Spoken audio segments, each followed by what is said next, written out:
got a rookie left tackle that's going to be going up against one of the best pass rushers in the league. How do you game plan through that, around that? And what's your level of confidence in Braxton Jones? I know how much you guys like him, but No, it's a great challenge for him. But anytime you play someone to the caliber as Mr. Bosa presents for you, you got to have a plan. And regardless of who your left or right tackle are, you got to make sure you have a plan because he's someone that can change the game, and you got to do your best to make sure that you minimize that as much as you can. what was your experience with him at your last stop? Yeah, no, we played him 5 times in 3 years, so like obviously we have a ton of experience in what kind of player he is. I mean, that not just him, but the other guys on their team too. So no, Nick's he's a real deal. Luke, it seems like there's some Internal curiosity with Braxton to kind of measure how he bounces back when he has some rough moments and the big stage, big stakes moments. What do you see in him right now that you're eager to test when we get into regular season action? I really don't view it that way. I don't think we have to have any kind of internal tests for Braxton. Braxton's out there trying to be the best version of himself. He's he's giving us everything he's got every single day. He's getting better every single day. And just like we do with everybody else, our evaluation is are those players getting better every single day? And I think he has. So we just want to keep him on that progress. When did you know with Braxton that he was going to be capable to actually contend for a starting job? No one particular moment, honestly. I think he's just proven it over time. I think he had a really good progression from way back in rookie mini camp all the way through the summer, and then we got here in training camp. Like we talked about before, it's not real until you throw some pads on, and he responded, and then he got to practice against one of the best in the league every day, and I think he's met every challenge that we threw at him. Did his development change any of your expectations? Just, knowing he was a guy that came from an FCS program and might not have seen the top talent to go against in college, and he is a 5th-round pick, that somebody like that can be capable of coming in and contributing right away? Honestly, again, I would never put like some kind of like ceiling on somebody like that. When they get here, they're professional athletes, and that's it. And so, like, I really am open-minded to whoever comes in, using their background to maybe find a way to relate to them and what they're used to. But never would I. I mean, there's been great players that have come from every level that have been drafted in every round. So. Never would I want to do that to somebody. And when he got here, he just met the expectations of being a pro and his approach and the way he practices and his toughness and all that stuff. So just been really open-minded to all the guys that have gotten here, and he's answered the bell. Last week you mentioned that it's not about getting ready for game one, a moment, but is the process at the point you expected it to be heading into week 1? Yeah, we're excited about getting an opportunity to go against somebody else in real time. There's no question. But the progress is there. We talked about in here before, where we're getting better every single day. So we're excited to see what that's against one of the best defenses in the league. So it'll be fun to see. What do you want to see from Justin on Sunday? Nothing different than I want to see from every time we're on the practice field or every time we played a preseason game. I mean, there's no accelerated or expectation level that I have. We expect him to be a great teammate, take care of the football, and execute his assignments just like we ask everybody else. The cool part about him is he's got these natural leadership skills that everybody wants to follow him, and he's a winner. And so we're excited to see what it all looks like with everybody. 11 is 1. As you've gotten to know him, what have you found motivates Justin the most, and what have you been able to tap into to, I guess, see the results quickest for him? I mean, he's a self-motivator. He doesn't need me or somebody else to put something, to dangle a carrot in front of him. He really doesn't. I mean, this guy's self-motivated. He wants to be great and he wants to own everything that he's responsible for and everything he's part of. So being a self-starter is not, maybe not normal for the world, but this dude, I mean, he attacks every single day like, I got to do everything I possibly can to own what I'm about to do next. And so just the consistency that he brings every single day is really impressive. Luke, what is your biggest, most specific curiosity about what your offense will do in a real game? I really don't have a specific one. I genuinely am excited to, put our play style on film. I think we talk a lot about that in our room, about how we want that film to look. Not putting an expectation of 1,000 yards in a game or 60 points in a game or something, crazy or anything like that. Just we want the play style to be right. We want the mindset to be right. We want to take care of the football. Like, we're going to do all those things, be great situationally. Like we're staying pretty focused on, our main goals, our main philosophy. What's your description of what you want that play style to look like?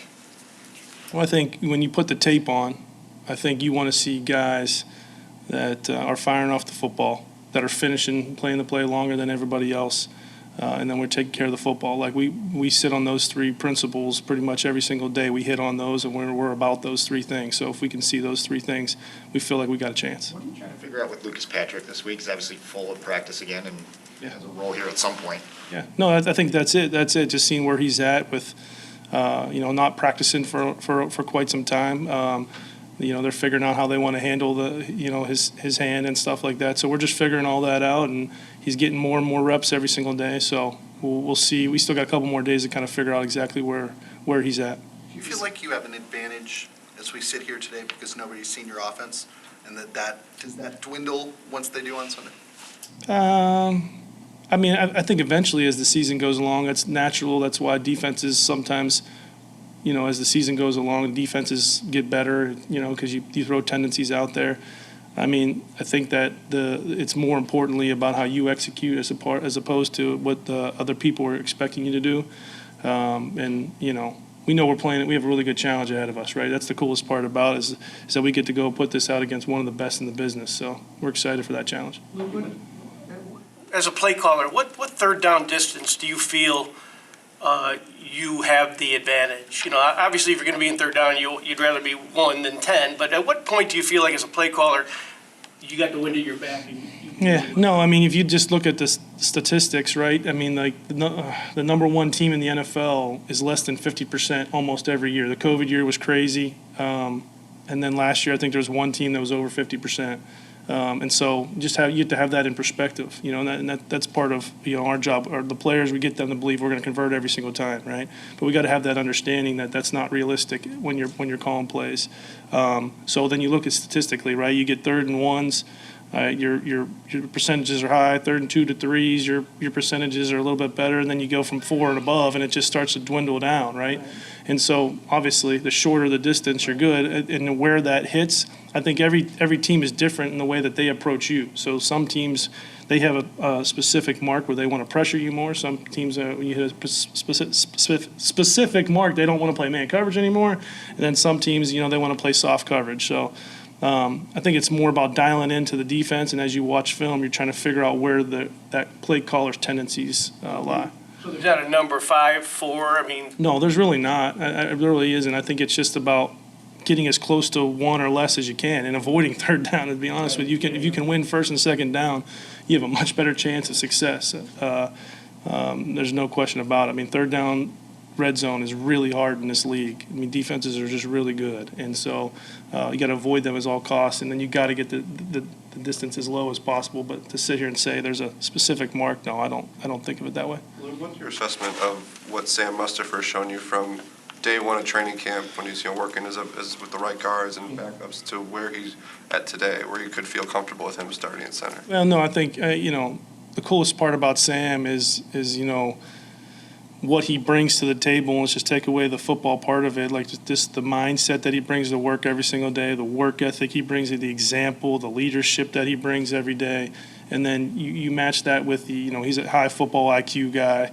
I think all that stuff is it's so beneficial for us, and guys can lean on him. So when you put someone at center in that position who's kind of taking control and in command, I think that it just all that stuff was just laid out for everybody to see, and the guys kind of rally behind it. So yeah, we're real lucky to have Sam.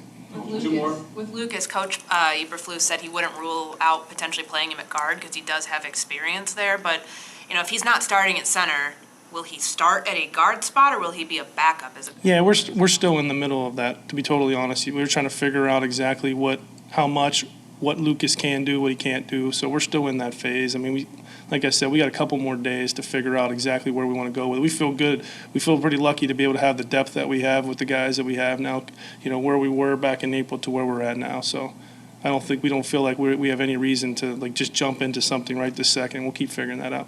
Coach, as you and Flus have kind of worked through the process on game day, what's the communication been like from him to you in terms of what he's thinking on a particular drive? Are we trying to set up for 3 here? Are we and how does that influence how you go about the next play call? Yeah, it definitely influences, and he's been awesome.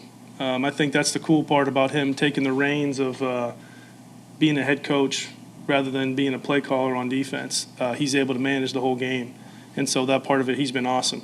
I think it's nice working with a guy who's been a play caller because he knows, the clarity you want, the information that you want ahead of time. So all that stuff, he's been really good. Is that another advantage to you being on the sideline?